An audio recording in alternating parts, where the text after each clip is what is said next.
David again gathered together all the chosen men of Israel, 30,000.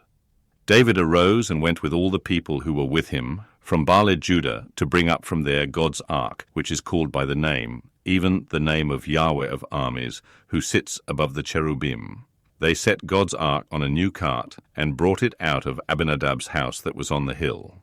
And Uzzah and Ahio, the sons of Abinadab, drove the new cart. They brought it out of Abinadab's house, which was in the hill, with God's ark, and Ahio went before the ark. David and all the house of Israel played before Yahweh with all kinds of instruments made of cypress wood, with harps, with stringed instruments, with tambourines, with castanets, and with cymbals. When they came to the threshing floor of Nacon, Uzzah reached for God's ark and took hold of it, for the cattle stumbled. Yahweh's anger burned against Uzzah, and God struck him there for his error, and he died there by God's ark. David was displeased because Yahweh had broken out against Uzzah, and he called that place Perez Uzzah to this day. David was afraid of Yahweh that day, and he said, "How could Yahweh's ark come to me?" So David would not move Yahweh's ark to be with him in David's city. But David carried it aside into Obed-Edom, the Gittite's house. Yahweh's ark remained in Obed-Edom, the Gittite's house, 3 months. And Yahweh blessed Obed-Edom and all his house.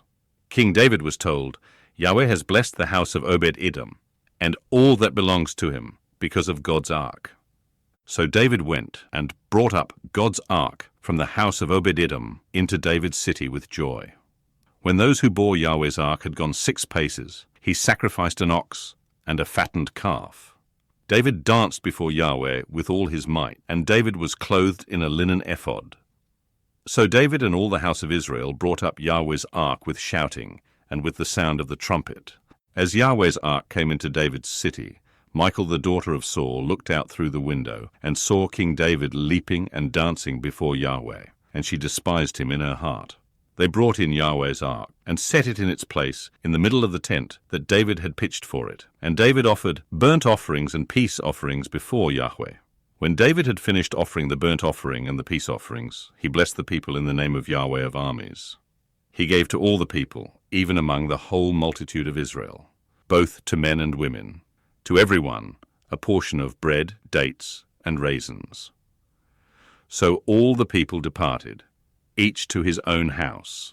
Then David returned to bless his household.